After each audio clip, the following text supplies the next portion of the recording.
मेहनत सीढ़ियों की तरह होती है, मेहनत सीढ़ियों की तरह होती है और किस्मत लिफ्ट की तरह। लिफ्ट तो कभी भी बंद हो सकती है, लेकिन सीढ़ियाँ हमेशा ऊंचाई की ओर ले जाती है। मनोवर हिंदी क्लासेस में आपका स्वागत है। आज पढ़ेंगे श्रम की प्रतिष्ठा भाग 2। दिमागी काम करने वाले लोग मजदूर को नीच समझते हैं। थोड़ा सा काम लेने के लिए जितनी मजदूरी देनी पड़ेगी उतनी देंगे, पर ज़्यादा से ज़्यादा काम लेंगे। ऐसी वृत्ति ही बन गई है, यानी उन्हें तो काम से नफरत है ही, मजदूर को भी काम से नफरत है। वह मजदूरी तो करता है पर उसमें गौरव नहीं लगता। शब्दार्थ। वृत्ति। वृत्ति एक अनेकार्थी शब्द है जिसका अर्थ है कार्य, व्यापार या नियमित रूप से किसी को सहायता देना, जैसे छात्रवृत्ति। लेकिन यहाँ वृत्ति का अर्थ है एक पेशा, धंधा, मतलब ऐसी वृत्ति बन गई है। नफरत। नफरत, देखिए, गरीब से नफरत मत करो, मतलब घृणा, घृणा मत करो। नफरत का अर्थ हुआ घृणा। दिमागी काम करने वाले लोग मजदूर को नीच समझते हैं। दिमागी काम करते हैं कौन? मतलब बैंक में कोई मैनेजर हैं या क्लर्क हैं, कोई बड़े बड़े ऑफिसर हैं, वीडियो हैं, तहसीलदार, कलेक्टर, अध्यापक, ये सब दिमागी काम करते हैं। कोई एक बड़े से कंपनी के CEO, मैनेजर, ये सब दिमागी काम कर रहे हैं। लेकिन मजदूर को ये नीच समझते हैं, अपने आप को बड़ा समझते हैं, मजदूर को नीच समझते हैं और थोड़ा सा काम कराते हैं। उस कराने के लिए जितनी मजदूरी देनी चाहिए उतनी देते हैं, लेकिन जितना भी देते हैं उससे ज़्यादा काम लेने की कोशिश करते हैं। ऐसी वृत्ति बन गई है। आज बड़े बड़े कंपनियों में जाकर देखते हैं, फैक्ट्रियों में भी हम देखते हैं कि जहां मजदूर 8 घंटा काम करना चाहिए वहां पर 12 घंटा काम करते हैं।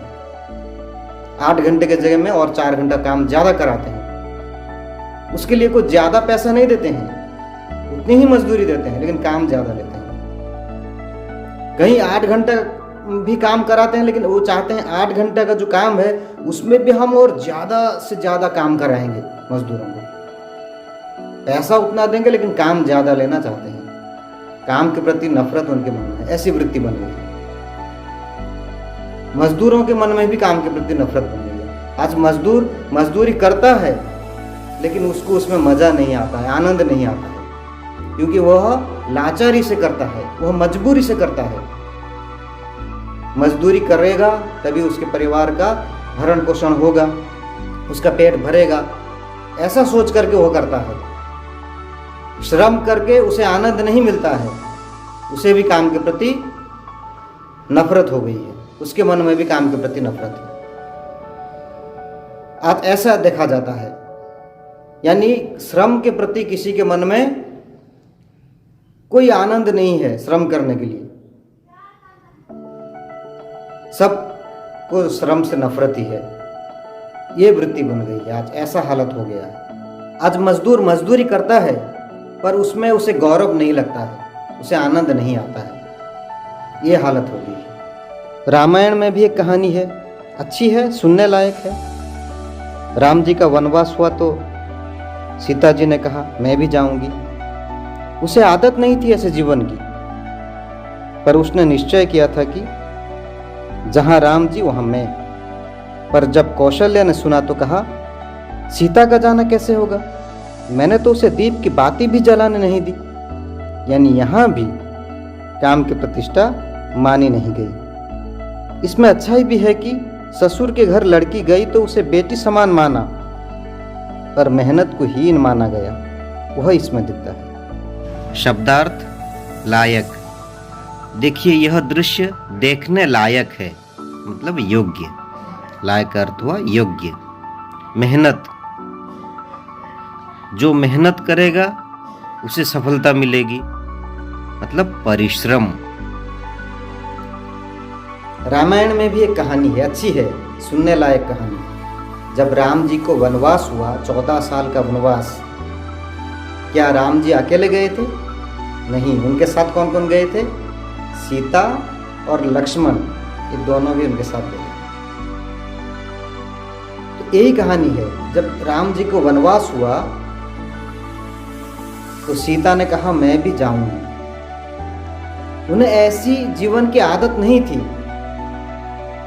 कोई राजकुमारी हो या कोई महारानी हो, जब वो राजमहल में पली बड़ी होती हैं तो वहाँ कोई काम नहीं करती हैं, उनकी सब दासियाँ रहती हैं। दासियाँ सब काम कर देते हैं, उन्हें कुछ काम करना नहीं पड़ता है। लेकिन सीता जी को अगर वनवास जाना होगा, अपने दासियों को क्या ले करके जाएंगे वनवास को? तो ऐसा तो नहीं होगा, अकेला जाना पड़ेगा। राम जाएंगे, लक्ष्मण जाएंगे, सीता भी जाएंगी, तीनों जाएंगे। लेकिन वहाँ जाके सारे काम खुद करना है। छोटी सी कोई कुटिया बनाकर वहाँ रहना है, लकड़ी के वहाँ भी चूल्हे बनाएंगे, लकड़ी के चूल्हे रहेंगे, वहाँ पर खाना भी बनाना पड़ेगा, हर काम खुद करना पड़ेगा। तो ऐसी आदत सीता जी को नहीं थी। फिर भी उन्होंने निश्चय कर लिया कि मैं राम जी के साथ जाऊंगी। जहाँ राम जी वहाँ मैं, जहाँ राम वहाँ सीता, जहाँ सीता वहाँ राम। मैं उनके साथ ही जाऊंगी, मैं राजमहल में यहाँ नहीं रहूंगी, मैं भी जाऊंगा। तो कौशल्या ने सुना तो आश्चर्य हो गई, ताजुब हो गई। नहीं नहीं, यह कैसे होगा? सीता का जाना कैसे होगा? सीता नहीं जा सकती। क्यों? न सीता को तो मैंने कोई भी काम नहीं कराया है आज तक, एक दीप की बाती भी मैंने जलाने नहीं दिया है सीता को। वह जंगल को कैसे जाएगी? वहां जाके क्या करेगी? कैसे रहेगी? ये नहीं हो सकता है। बस यही कहानी है। यहाँ दो बातें हैं, दो बातें ध्यान दीजिए। पहली बात क्या है? न कोई ससुर के घर अगर लड़की जाती है तो उसे बेटी समान माना गया है। यहाँ कोई ससुर के घर अगर लड़की जाती है, अगर उसे बेटी समान माना जाता है तो ये बहुत अच्छी बात है। यहाँ ऐसा माना गया है। अपनी बेटी के समान कौशल्या ने, जो उनकी सास कौशल्या, सीता को अपनी बेटी जैसा रखा था। ये बहुत अच्छा संदेश है। लेकिन दूसरी और भी एक बात है, न काम की यहाँ भी प्रतिष्ठा मानी नहीं गई। एक अच्छा संदेश है तो एक बुरा है। काम की प्रतिष्ठा मानी नहीं गई, ये बात सही है। बहू को बेटी जैसे मान के रखो, सही है। इसका मतलब ये नहीं कि बहू कुछ काम नहीं करेगी, ये बहुत गलत है। कोई ज्ञानी हो गया वो काम नहीं करेगा, महाराज हैं काम नहीं करेंगे, महारानी है काम नहीं करेगी, राजकुमारी है काम नहीं करेगी। अगर ये हालत है तो ये सही नहीं है। यानी यहाँ भी काम की प्रतिष्ठा नहीं मानी गई, यहाँ भी श्रम को हीन माना गया। यानी कौशल्या जो सीता की सास हैं, उन्होंने सीता को बेटी जैसी रखा था, बेटी जैसी प्यार दिया था। बहुत अच्छा संदेश है। हर सास को ये संदेश मिलना चाहिए कि बहू को बेटी जैसे प्यार दो, प्यार के बदले में प्यार भी मिलता है। अगर बहू को बेटी जैसे प्यार दोगे तो बहू भी बेटी जैसा सास ससुर की सेवा करेगी। ये सच्चाई है, ये एक अच्छा संदेश है। लेकिन दूसरा संदेश जो है वह उतना अच्छा नहीं था कि काम को, मेहनत को, परिश्रम को हीन माना गया। धर्मराज ने राजसूय यज्ञ किया था, कृष्ण भी वहां गए थे। कहने लगे मुझे भी काम दो। धर्मराज ने कहा आपको क्या काम दें? आप तो हमारे लिए पूज्य हैं, आदरणीय हैं, आपके लायक हमारे पास कोई काम नहीं है। भगवान ने कहा आदरणीय हैं तो क्या नालायक हैं? हम काम कर सकते हैं। तो धर्मराज ने कहा आप ही अपना काम ढूंढ लीजिए। भगवान ने काम लिया झूठी पत्तलें उठाने का और पोछा लगाने का। शब्दार्थ पूज्य, माता पिता हमारे लिए पूज्य हैं, मतलब पूजा किए जाने योग्य है। पूज्य का अर्थ यही है। आदरणीय, गुरु हमारे लिए आदरणीय हैं, यानी आदर के योग्य हैं। आदरणीय, आदर के योग्य। और एक कहानी है, धर्मराज युधिष्ठिर ने राजसूय यज्ञ किया था और उस यज्ञ में भगवान कृष्ण आकर पहुंच गए। देखा सब काम में लगे हैं तो उन्होंने कहा कि मुझे भी काम दो। तो धर्मराज युधिष्ठिर ने कहा आपको क्या काम दें? आप तो पूज्य हैं, आप तो आदरणीय हैं, आप तो भगवान हैं, ईश्वर हैं। आपको हम क्या काम दें? आपके लायक यहाँ कोई काम नहीं है। लायक का अर्थ है योग्य। लायक का विलोम शब्द है नालायक, यानी जो लायक का नहीं होता वह नालायक, जो योग्य नहीं होता अयोग्य, योग्य अयोग्य, नालायक लायक नालायक। तो धर्मराज युधिष्ठिर ने कहा कि आपके लायक यहाँ कोई काम नहीं है। आप तो पूज्य हैं, आदरणीय हैं, आप सिर्फ बैठिए, आप क्या काम करेंगे यहाँ? तो भगवान कृष्ण ने कहा, हम आदरणीय हैं, सच है, हम पूज्य हैं, ये सच है, तो क्या हम नालायक हैं? क्या हम कोई काम नहीं कर सकते हैं? हम भी काम कर सकते हैं। हमको नालायक क्यों समझा कि हम कोई काम नहीं कर सकते हैं? तो धर्मराज चुप हो गए, और क्या कहें? तो उन्होंने कहा, तो ठीक है, आप अपना काम ढूंढ लीजिए। तो उन्होंने काम ढूंढ लिया अपने लिए। कौन सा काम ढूंढा? पोछा लगाने का और झूठी पत्तलें उठाने का। सब खा रहे थे, सबकी झूठी पत्तलें उठाई और पोछा लगाया। तो यहाँ बहुत बड़ा संदेश है कि भगवान कृष्ण ने काम को हीन नहीं माना। उन्होंने यह बता दिया कि कोई काम छोटा या बड़ा नहीं होता है। काम करने में हमें हिचक नहीं होनी चाहिए। पूज्य थे, आदरणीय थे, भगवान थे। लोग कृष्ण को भगवान मानते हैं, पूजा करते हैं, सबके आदरणीय, सबके पूज्य। फिर भी काम कैसा किया? झूठी पत्तलें उठाने का। कोई हिचक नहीं थी उनके मन में। पोछा लगाया वहां, कोई हिचक नहीं थी उनके मन में, क्योंकि काम के प्रति आदर उनके मन में था।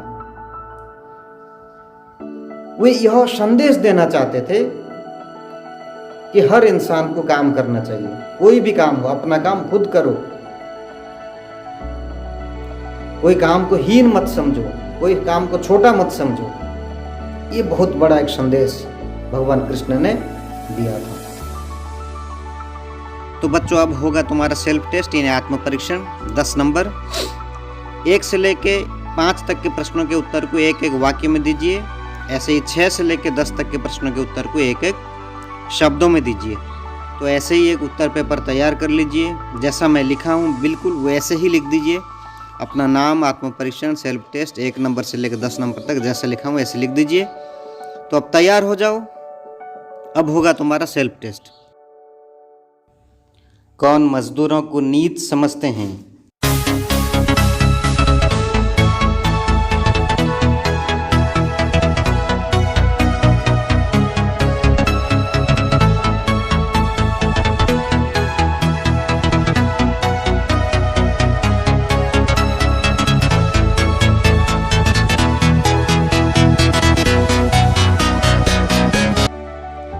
किसने सीता को दीप की बाती भी जलाने नहीं दी?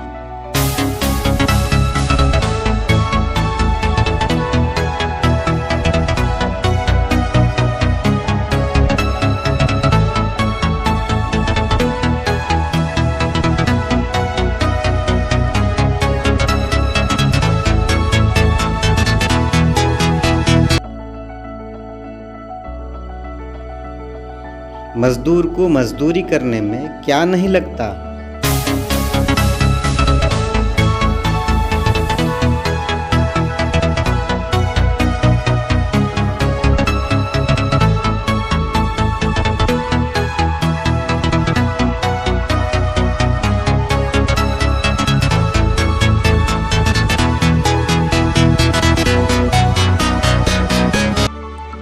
भगवान ने यज्ञ में कौन सा काम किया?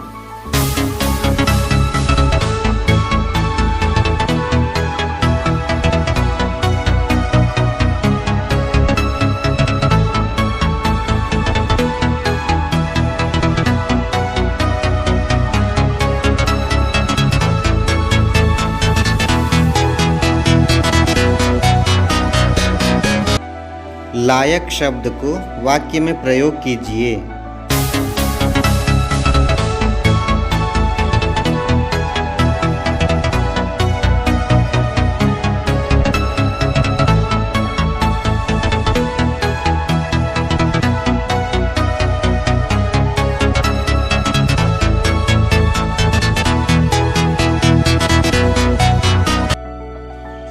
6 से 10 तक एक एक शब्दों में कौशल्या ने किसे हीन माना?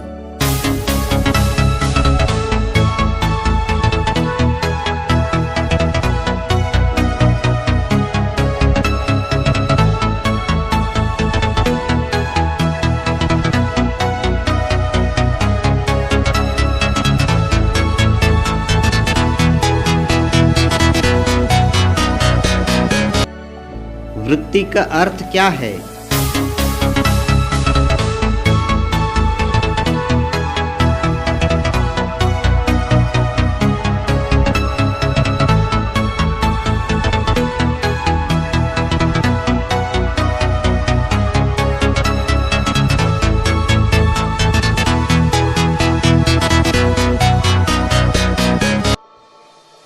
राम जी का वनवास हुआ तो किसने कहा कि मैं भी जाऊंगी?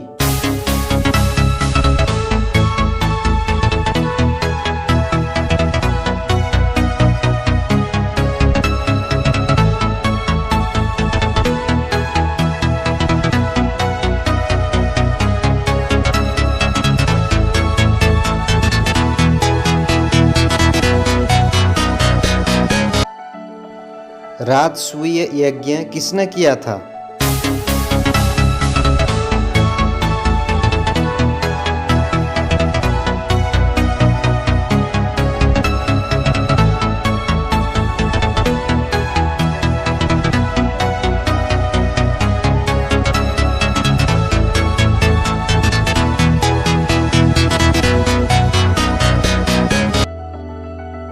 किसने कहा कि मुझे भी काम दो?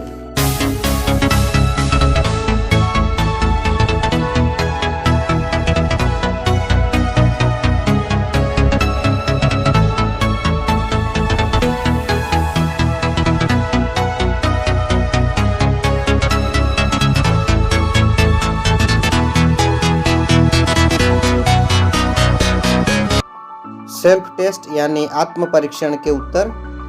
1 नंबर, दिमागी काम करने वाले लोग मजदूरों को नीच समझते हैं।